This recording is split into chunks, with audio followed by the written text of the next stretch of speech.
तो hello friends, welcome back to my channel. और friend, आज के वीडियो सीरीज के अंदर हम बात करने वाले हैं एसिम्प्टोटिक नोटेशन, जो कि काफी इंपॉर्टेंट है एनालिसिस डिजाइन ऑफ एल्गोरिथम के अंदर। और डायरेक्टली इससे क्वेश्चन पूछे जाते हैं, तो सारे कंसेप्ट को हम डिस्कस करेंगे आज की वीडियो सीरीज के अंदर। काफी इंटरेस्टिंग वीडियो होने वाला है, वीडियो में तक बने रहिएगा।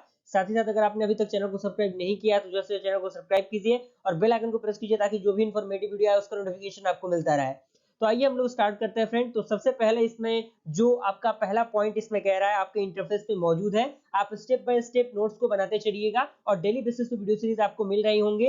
आप उनको देखते चलिएगा और नोट्स को बनाते चलिएगा, ताकि एग्जामिनेशन से पहले पहले अगर आप उन चीजों को देख के जाए तो आपके लिए फायदेमंद साबित हो। ओके, तो सबसे पहला इसमें पॉइंट कह रहा है कि asymptotic notations are mathematical tools that allow you to analyse an algorithm running time by identifying its behaviour and its input size grow.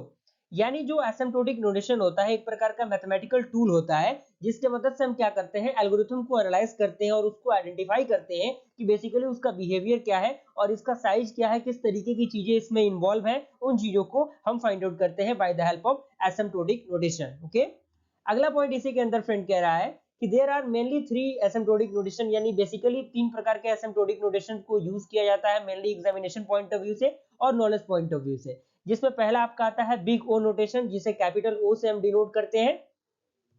Second आपका आता है ओमेगा नोटेशन, जिसे हम लोग ओमेगा से रिप्रेजेंटेट करते हैं। थर्ड आता है आपका थीटा नोटेशन, जिसे हम लोग थीटा से क्या करते हैं, रिप्रेजेंटेट करते हैं। तो यहाँ पे थीटा लिखा नहीं गया है, तो आप अपने मैथमेटिकल टर्म वाला जो थीटा होता है, जो कि इस तरीके से रहता है, इसको आप थोड़ा सा ऐड कर लेंगे अपने नोट्स में, क्योंकि यहाँ पे थोड़ा सा छूट चुका है। तो यहाँ पे आप चीजों को वहां पे ऐड कर लीजिएगा, ताकि चीजें वहां पे क्लियर हो जाए। क्लियर हुआ? आइए हम देख लेते हैं बारी बारी से कि बिग ओ नोटेशन क्या होता है, ओमेगा नोटेशन क्या होता है, थीटा नोटेशन क्या होता है। तो फ्रेंड, यहाँ पे सबसे पहले आता है बिग ओ नोटेशन। तो बेसिकली बिग ओ नोटेशन में आपको थियोरेटिकल पार्ट याद हो या ना हो, लेकिन अगर आप ग्राफ को ही बना देते हैं तो काफी ज्यादा और काफी इंटरेक्टिव हो जाएगा और एग्जामिनेशन में नंबर में मिलने के चांसेस थोड़े से बेहतर रहेंगे आपके लिए। ओके, तो यहाँ पे सबसे पहला थियोरेटिकल पॉइंट आप देख लीजिए कि ये बेसिकली यूज कहाँ किया जाता है। तो यहाँ पे पहला पॉइंट कह रहा है कि it represented the upper bound of the running time of an algorithm. यानी ये हमेशा क्या करता है, जो अपर बाउंड होता है, जो एल्गोरिथम में रनिंग टाइम में प्रोसेस में होता है, उसी को एग्जीक्यूट करने के लिए, उसी को रिप्रेजेंटेट करने के लिए हम भी ओ नोटेशन का यूज करते हैं। अनदर पॉइंट इसी के अंदर कह रहा है कि it is the most widely use notation for the asymptotic analysis. यानी जो एसिम्प्टोटिक एनालिसिस होता है, इसमें ये जो आपका बिग ओ नोटेशन है, वो काफी वाइडली यूज किया जाता है और काफी ज्यादा यूज किया जाने वाला नोटेशन है। अगला पॉइंट इसके अंदर कह रहा है कि it specify the upper bound of a function. यानी वही बात जो कि फर्स्ट पॉइंट के अंदर लिखा गया है, कि ये जो अपर बाउंड होता है उसी के फंक्शन को स्पेसिफाई करने में मदद करता है बिग ओ नोटेशन। ओके, अगला पॉइंट इसी के अंदर कह रहा है फ्रेंड कि it returns the highest possible output value big O for a given input. यानी ये क्या करता है, कोई भी गिवन इनपुट दिया रहेगा उसके लिए ये क्या करेगा, हाईएस्ट पॉसिबल जो आउटपुट होंगे उसको रिटर्न करेगा। क्लियर? उसके बाद ये उसका डायग्राम है फ्रेंड। आपको थियोरेटिकल चीजें याद हो या ना हो, लेकिन डायग्राम आपको बेसिकली याद होना चाहिए। डायग्राम में एक एक चीज आपको ड्रॉ की गई है, आप अच्छी तरीके से डायग्राम को बना लीजिएगा और डिफरेंट टाइप ऑफ पेन्स आप यूज करेंगे तो थोड़ा सा अट्रैक्टिव लगेगा, चीजें थोड़ी सी आपको क्लियर दिखेंगी। ओके, तो क्लियर हुआ? उसके बाद एक जो आप कह सकते हैं, ये टाइम कॉम्प्लेक्सिटी जो होता है,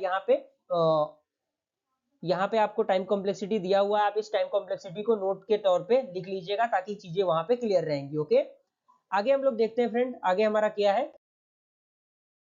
तो अगला हमारा जो है फ्रेंड, वो है हमारा अगला ओमेगा नोटेशन।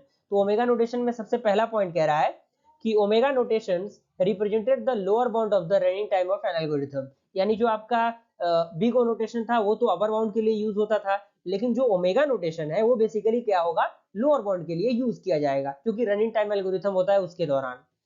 उसके बाद आपका अगला पॉइंट कह रहा है कि it provides the best case complexity of an algorithm. यानी ये क्या करता है, बेस्ट केस प्रोवाइड करता है। कोई भी एल्गोरिथम होता है उसके कॉम्प्लेक्सिटी के लिए ये जो काफी इंटरेक्टिव तरीका प्रोवाइड करता है, जिससे जो चीजें हैं वो थोड़ी सी आसान हो जाती हैं। यहाँ पे उसका डायग्राम दिया हुआ है। थियोरेटिकल चीजें याद हो या ना हो, लेकिन डायग्राम आपका अच्छी तरीके से पता होना चाहिए। किस तरीके से डायग्राम हम ड्रॉ करते हैं वो पता होना चाहिए, और प्रैक्टिस करेंगे तभी ये डायग्राम आप ड्रॉ कर पाएंगे, क्योंकि आप कंफ्यूज हो जाएंगे तीनों नोटेशन के अंदर। तो आप बेसिकली प्रैक्टिस कीजिएगा, 2-3 बार अगर आप प्रैक्टिस कर लेंगे सारी चीजें क्लियर हो जाएंगी। ओके, यहाँ पे एक टाइम कॉम्प्लेक्सिटी का फंडामेंटल दिया हुआ है, नोट्स के तौर पे आप नोट कर लीजिएगा इसको। और अपने नोट्स में अच्छी तरीके से इन सारी चीजों को लिखते जाइए स्टेप बाय स्टेप, ताकि एग्जामिनेशन से पहले पहले अगर आप इन टॉपिक्स को करके जाएं तो नोट्स अगर आपके पास रहेगा तो आप चीजों को अच्छी तरीके से कर सकेंगे। साथ ही साथ आप उसका प्रिंट आउट भी ले सकते हैं स्क्रीनशॉट लेके, कोई दिक्कत नहीं है, कोई बहुत बड़ा रॉकेट साइंस नहीं है इसमें, काफी इजीएस्ट वे में काफी आसान तरीके से मैं समझाने की कोशिश कर रहा हूं ताकि कोई दिक्कत परेशानी आपको ना हो। उसके बाद फ्रेंड हमारा जो अगला है,